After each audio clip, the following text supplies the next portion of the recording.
నమస్తే. రాజధాని ప్రకటన అమరావతి పరిసరాల మీద ఎలాంటి ప్రభావం చూపుతోంది? అభివృద్ధి ఏ రేంజ్లో జరుగుతోంది? రవాణా, ఆర్థిక రంగాల మీద రాజధాని ముద్ర ఏంటి? విజయవాడ సహా చుట్టుపక్కల ప్రాంతాలు ఎలా మారిపోతున్నాయి? జనం ఏమంటున్నారు? భవిష్యత్ చిత్రం బాగానే కనిపిస్తోంది, కానీ దానికి పునాదులు పడాల్సిన టైం ఇదే. మరి ఈ టైంలో గ్రౌండ్ లెవెల్లో ఏం జరుగుతోందో చూద్దాం.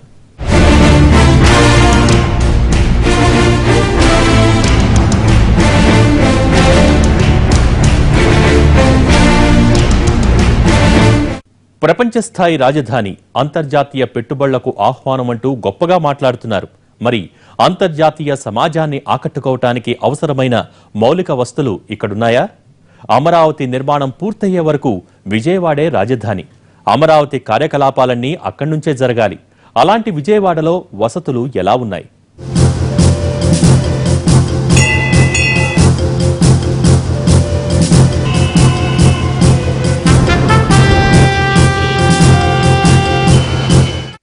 రాజధాని ప్రకటన తర్వాత బెజవాడ ముఖ చిత్రం మారిపోతోంది. దశాబ్దాలుగా ఉన్న సమస్యలకు ఓ పరిష్కారం లభిస్తోంది. రాజకీయ రాజధాని అయిన విజయవాడ సిటీలో మౌలిక సదుపాయాలపై ఏపీ ప్రభుత్వం దృష్టి పెట్టింది. ఎయిర్పోర్ట్ స్థాయిని పెంచడంతో పాటు మెట్రో రైలును అందుబాటులోకి తేవడం, ఫ్లైఓవర్ల నిర్మాణంతో ఇక్కడ సమస్యలను తీర్చడంపై ప్రయత్నం జరుగుతోంది.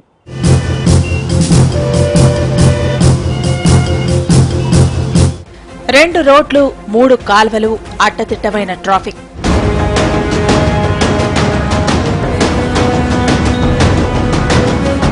బెజవాడ గురించి 3 ముక్కల్లో చెప్పమంటే ఒకప్పుడు వెనక ముందు ఆలోచించకుండా చెప్పే మాట ఇది.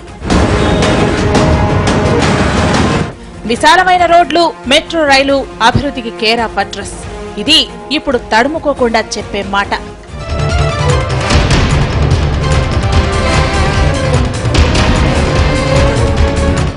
అమరావతిని రాజధానిగా ప్రకటించిన బేస్ బెజవాడే గనుక ఇక్కడ మునుపెన్నడూ చూడని అభివృద్ధి జరుగుతోంది. ఏళ్ల తరబడి పెండింగ్ లో ఉన్న సమస్యలు పరిష్కారం అయిపోతున్నాయి. రోడ్ల విస్తరణ, ట్రాఫిక్ క్రమబద్దీకరణ పద్ధతి ప్రకారం జరుగుతున్నాయి.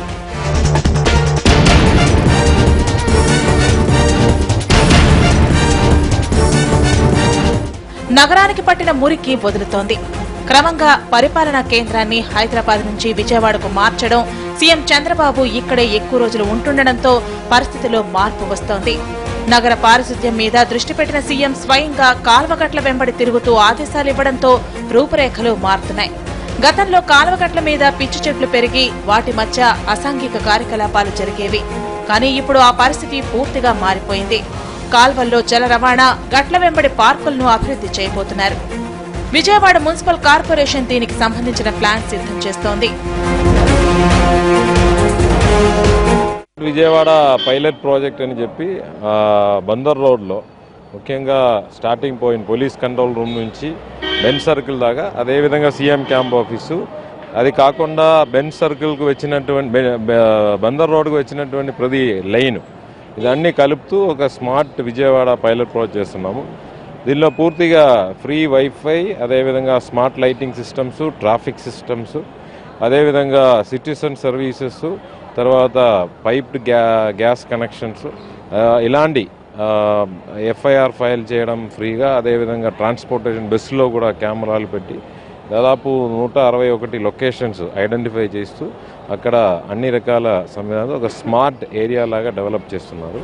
ఇక రాజధాని పుణ్యమా అని బెజవాడకున్న అతిపెద్ద సమస్య తీరబోతోంది. అదే దుర్గగుడి ఫ్లైఓవర్. నగర ప్రజలకు నరకం చూపిస్తున్న ఈ సమస్యను వీలైనంత త్వరగా పరిష్కరించే కార్యక్రమం మొదలైంది.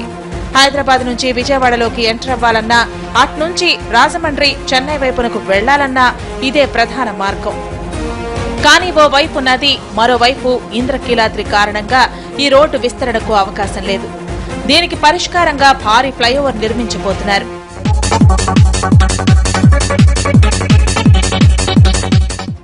కొమ్మరిపాలెం సెంటర్ నుంచి బస్టాండ్ వరకు 2.7 కిలోమీటర్ల పొడవున ఈ ఫ్లైఓవర్ ను కడతారు. దీని అంచనా వ్యయం 460 కోట్ల రూపాయలు కాగా మొదటి విడతగా 79 కోట్లు విడుదలయ్యాయి. వివిధ రకాల పనుల కోసం విజయవాడ సిటీకి ఈ మార్గంలో రోజు 3 లక్షల మంది దాకా వచ్చిపోతుంటారు. ఫ్లైఓవర్తో వీళ్లందరి సమస్య తీరబోతోంది.